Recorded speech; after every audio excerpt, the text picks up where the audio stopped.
नमस्कार विद्यार्थी मित्र, मी राम पाटील सर, स्वामी विवेकानंद अकॅडमी राशिवडे. जवळपास गेली 8 वर्ष आपण या अकॅडमीमार्फत इयत्ता 10वीच्या विद्यार्थ्यांकरता गणित, विज्ञान या विषयांची जादा तासिका सुरू केली. जादा तासिका सुरू करण्यामागचा मूळचा उद्देश असा की इयत्ता 10वीचा बोर्ड पेपर पॅटर्न समोर घेऊन या विषयांच्या विषयी विद्यार्थ्यांच्या मनामध्ये असणारी भीती दूर करावी व या विषयामधून विद्यार्थ्यांना चांगले मार्गदर्शन करून त्यांना या विषयामध्ये चांगल्या प्रकारचे मार्क कसे मिळवून देता येईल हा होता. त्यानुसार आपण गेली 8 वर्ष या अकॅडमीमार्फत काम पाहिले. यामध्ये या 8 वर्षामध्ये जवळपास आपल्याला बऱ्याचशा विद्यार्थ्यांचा चांगला रिस्पॉन्स भेटलेला पाहायला मिळाला. त्यामुळे आपण सुद्धा या अकॅडमीमार्फत विद्यार्थ्यांना चांगल्या प्रकारचे मार्गदर्शन करून चांगले मार्क्स मिळवून देण्यामध्ये यश संपादन केले. गणित विषयांचा विचार केला तर जवळपास 100 पैकी 100 गुण मिळवून देण्यामध्ये सुद्धा आम्हाला यश प्राप्त झाले.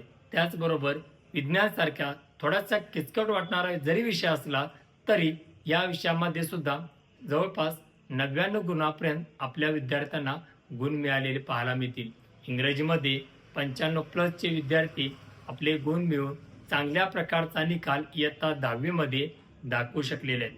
याच प्रकारे प्रत्येक वर्षी आपण प्रत्येक विद्यार्थ्याला या अकॅडमीमार्फत मार्गदर्शन केले. तरी या सर्व विद्यार्थ्यांनी इयत्ता 10वीच्या सर्व विद्यार्थ्यांनी आपला हा व्हिडिओ नक्की पाहावा, जेणेकरून त्यांना गणित, विज्ञान व इंग्रजी या विषयांमध्ये नेमके कशा प्रकारचे मार्गदर्शन केले जाते, बोर्ड परीक्षा समोर ठेवून कोणत्या प्रकारची तयारी अपेक्षित असते, जेणेकरून बोर्ड आपल्या दारी ही संकल्पना सुद्धा या ठिकाणी पूर्णत्वास गेलेली पाहायला मिळेल. कोणत्याही प्रकारचे टेन्शन न घेता या गणित विषयामध्ये चांगल्या प्रकारचे गुण कसे मिळवावे, विज्ञान विषयामध्ये सुद्धा चांगल्या प्रकारचे गुण कसे मिळवावे, जेणेकरून भविष्यामध्ये येणाऱ्या इंजिनिअरिंग व मेडिकल क्षेत्रामध्ये सुद्धा आपण याच विषयांना अनुकरण करून चांगल्या प्रकारची प्रगती आपण कशा प्रकारे करू शकतो, ह्या सगळ्या गोष्टींचे विश्लेषण आपण आपल्या प्रत्येक व्हिडिओमध्ये करणार आहोत. तरी इयत्ता 10वीच्या सर्व विद्यार्थ्यांनी ह्या प्रत्येक व्हिडिओचा लाभ घ्यावा व जास्तीत जास्त गुण मिळवून आपला 10वीचा निकाल वृद्धिगत करावा, ही मी सर्वांच्या समोर अपेक्षा बाळगतो. Thank you so much.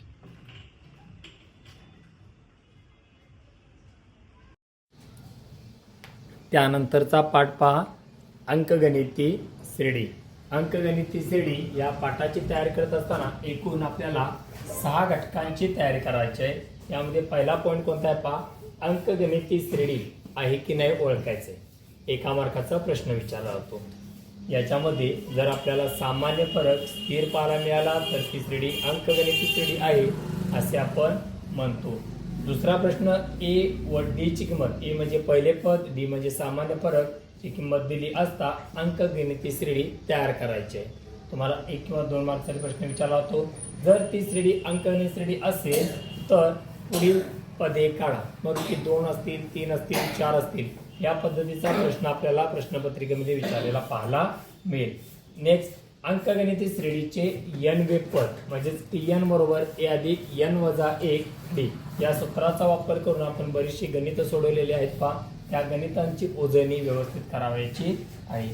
नंबर 5, अंकगणिती श्रेणीच्या n पदांची बेरीज.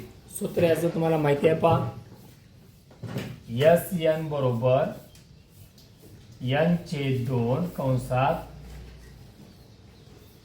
2a अधिक n वजा 1 d या सूत्राचा वापर करून आपल्याला अंकगणिती श्रेणीच्या n पदांची बेरीज करायची. लक्षात घ्या, बरेचसे प्रश्न ज्या विद्यार्थ्यांना थोडंफार कमी जमतं त्यांनी पहिल्या 3 प्रश्नांची तयारी करा.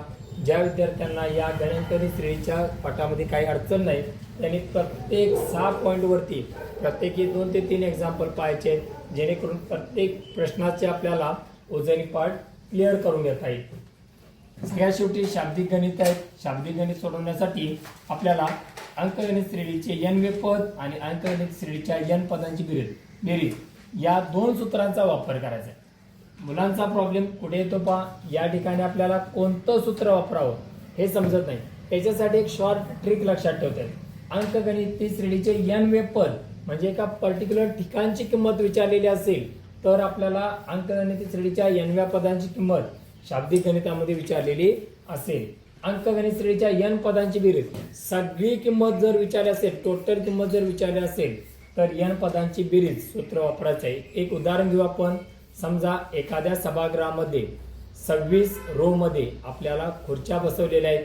आपल्याला 25व्या रो मध्ये एकूण किती खुर्च्या आहेत, या टाईपचा जर प्रश्न विचारला असेल तर TN चे सूत्र वापरायचं आहे.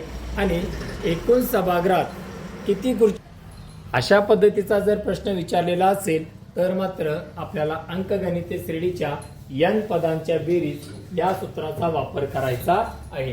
या दोन ट्रिक लक्षात ठेवा, तुमचा प्रश्न व्यवस्थित लक्षात येईल.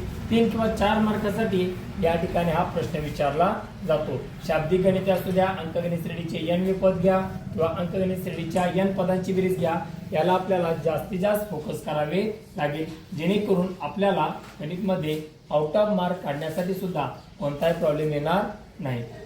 तुम्ही पॉइंट्स लक्षात ठेवा. अंकगणित श्रेणी आहे की नाही, पहिली पद्धत आहे. ए व डी ची किंमत दिली असता अंकगणित श्रेणी तयार करायची आहे. अंकगणित श्रेणी असेल तर पुढील पदे काढा, 2 काढा, 3 काढा, 4 काढा, पदे काढता आली पाहिजेत. अंकगणित श्रेणीचे n वे पद, एका पर्टिक्युलर ठिकाणची किंमत काढायची आहे. अंकगणित श्रेणीच्या n पदांची किंमत म्हणजेच आपल्याला सगळी किंमत पूर्णपणे काढायची आहे. आणि शाब्दिक गणित या दोन पद्धतीवरती अवलंबून असलेले पाहायला मिळतील. या पद्धतीने आपण अंकगणित श्रेणी या पाठाची उजळणी करू शकतो. प्रत्येक घटकावरती व्यवस्थित भर द्या, कारण का प्रत्येक टाईपचा प्रश्न तुमच्या निश्चितच बोर्ड परीक्षेमध्ये असलेला पाहायला मिळतो. कोणताही घटक आपल्याकडून मिस होणार नाही याची आपण काळजी घ्यायची आहे. ओके. वर्ग समीकरण पाठ दुसरा. या पाठामध्ये नेमक्या कोणत्या प्रश्नांची तयारी करायची ते आपण या ठिकाणी पाहू. पहिला प्रश्न जर पाहिला तर 1 मार्कासाठी तुम्हाला प्रश्न विचारला जातो पहा, वर्ग समीकरण आहे किंवा नाही. यासाठी आपल्याला वर्ग समीकरणाचं सामान्य रूप माहिती पाहिजे. या प्रकारे दिलं जातं एक्स वर्ग अधिक bx अधिक c बरोबर 0. या प्रकारे जर पाहायला मिळत असेल तर त्याला वर्ग समीकरण आहे असे म्हणणार आहोत. जर नसेल तर आपण वर्ग समीकरण नाही असे म्हणणार आहोत. दुसरा प्रश्न पाहिला तर आपल्याला काय पाहायला मिळतं, वर्ग समीकरणाची मुळे आहे की नाही ओळखायचं आहे. तुम्हाला एक्सच्या किमती लिहितात, एक्स बरोबर 1 2 आणि ह्या किमती वर्ग समीकरणाची मुळे आहे किंवा नाही हे ओळखायचं आहे. तिसरा प्रश्न पहा. या तिसऱ्या प्रश्नामध्ये वर्ग समीकरण सोडवण्याच्या एकूण 3 पद्धती दिलेल्या आहेत. यापैकी 1 किंवा 2 पद्धती आपल्याला बोर्ड परीक्षेला हमखास असलेल्या पाहायला मिळतील. त्यामुळे आपण या 3 पद्धती कोणकोणत्या आहेत पहा.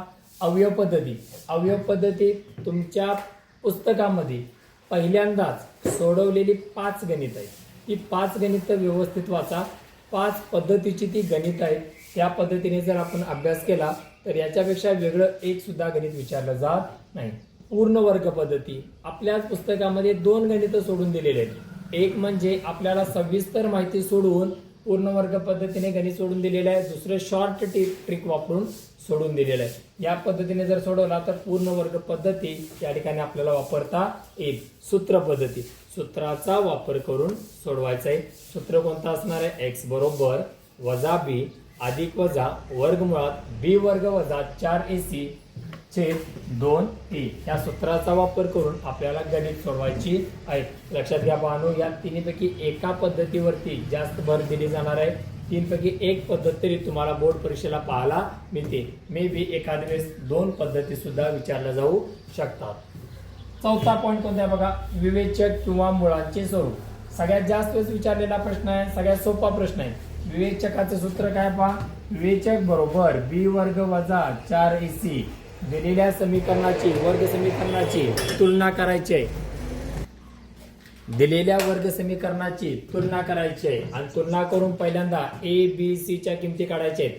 हा सुद्धा प्रश्न 1 मार्कसाठी विचारलेला आहे. abc च्या किमती काढणे, त्याचबरोबर abc च्या किमती काढल्या तर आपल्याला या समीकरणामध्ये ठेवायच्या आहेत. b वर्ग वजा 4ac आपल्याला विवेचकाची किंमत मिळेल. मुळांचे स्वरूप, मुळांचे स्वरूप हे बी वर्ग वजा 4ac च्या किमती काढूनच आपण ठरवू शकतो.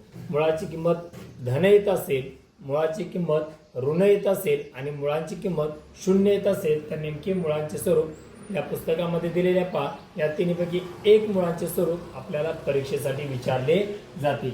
मुळे दिली असता वर्ग समीकरण तयार करणे. मुळे दिली असता वर्ग समीकरण तयार करणे म्हणजे वर्ग समीकरण आपण सोडून मुळांच्या किमती काढत होतो या 3 पद्धती वापरून. आता तीच मुळे दिली जाणार आहेत, वर्ग समीकरण तयार करायचं आहे. यामध्ये आपल्याला एकूण 2 मुळे दिली जातील. समजा पहिलं मूळ दिलेलं आहे अल्फा आणि दुसरं मूळ दिलेलं आहे बीटा. तर आपल्याला समीकरण लक्षात ठेवायचं आहे पहा, एक्स वर्ग वजा अल्फा अधिक बीटा इंटू एक्स अधिक अल्फा गुणिले बीटा बरोबर 0. याच्यामध्ये अल्फा आणि बीटाच्या किमती फक्त सबस्टिट्यूट करायच्या आहेत, भरावायच्या आहेत आणि वर्ग समीकरण आहे असं लिहायचं आहे. तुम्हाला 1 मार्काचा प्रश्न या ठिकाणी विचारला जाऊ शकतो. म्हणजे 2 किमती फॉर एक्झाम्पल या ठिकाणी 2 आणि 3 ते दिलेले आहेत. तर समीकरण काय येणार पहा, एक्स वर्ग वजा 2 अधिक 3 एक्स अधिक 2 गुणिले 3 बरोबर 0. काय उत्तर येईल पहा, एक्स वर्ग वजा 5x अधिक 6 बरोबर 0 झाले. पहा तुमचे वर्ग समीकरण या ठिकाणी तयार झाले. अशा प्रकारचा प्रश्न या ठिकाणी सोडवता येईल. 1 मार्कासाठी हा प्रश्न विचारला जातो पहा. त्यानंतर मुळांची बेरीज व गुणाकार. आताच आपण मुळांची बेरीज पाहिली होती, अल्फा अधिक बीटा बरोबर आणि दुसरा मुळांचा गुणाकार म्हणजे अल्फा गुणिले बीटा. अल्फा अधिक बीटाचे सूत्र आहे वजा बी छेद ए आणि याचं सूत्र आहे सी छेद ए. या प्रकारे आपल्याला याच्या किमती काढता येतील. तुम्ही परत एकदा आपल्याला वर्ग समीकरणांची तुलना करूनच याच्या किमती ठेवायच्या आहेत. आणि सगळ्यात शेवटचा भाग परत आणखीन एकदा या ठिकाणी पाहायला मिळतो, शाब्दिक गणिते. शाब्दिक गणितामध्ये आपल्याला वर्ग समीकरण तयार करायचं आहे. वर्ग समीकरण तयार करण्याकरता एकूण एकच अट दिली जाणार आहे. कारण का तुम्ही पाहू शकताय वर्ग समीकरणामध्ये आपल्याला एकच चलपद दिले जाते. परंतु या ठिकाणी एका दिवस काय केलं होतं, एकच अट दिली जाणार आहे किंवा एकामध्ये दुसरी अट मिळवली जाणार आहे. एकामध्ये एक दुसरी अट असेल तर आपण वर्ग तयार करू शकतो. त्या पद्धतीने आपल्याला गणित सोडवण्याचा प्रयत्न करायचे आहेत. ह्या पद्धती बाळांनो समोर व्यवस्थित लक्षात ठेवा. वर्ग समीकरण आहे किंवा नाही, आपण ज्यावेळी आता प्रॅक्टिस करत आहोत त्यावेळी यापैकी प्रत्येक प्रश्न आपल्याला रिव्हिजन झालेला असावा. वर्ग समीकरणांची मुळे आहे की नाही, पद्धती 3 आहेत, विवेचक व मुळांचे स्वरूप, मुळे दिली असता वर्ग समीकरण तयार करणे, मुळांची बेरीज व गुणाकार, त्याचबरोबर शाब्दिक गणिते. प्रत्येक पद्धतीचे 1-2-1-2 उदाहरण आपल्याला वाचावायचे आहेत, प्रॅक्टिस करायचं आहे. जितके तुम्ही प्रॅक्टिस करणार आहात तितके आपल्याला प्रश्न साध्या व सोप्या पद्धतीने सोडवता येतील.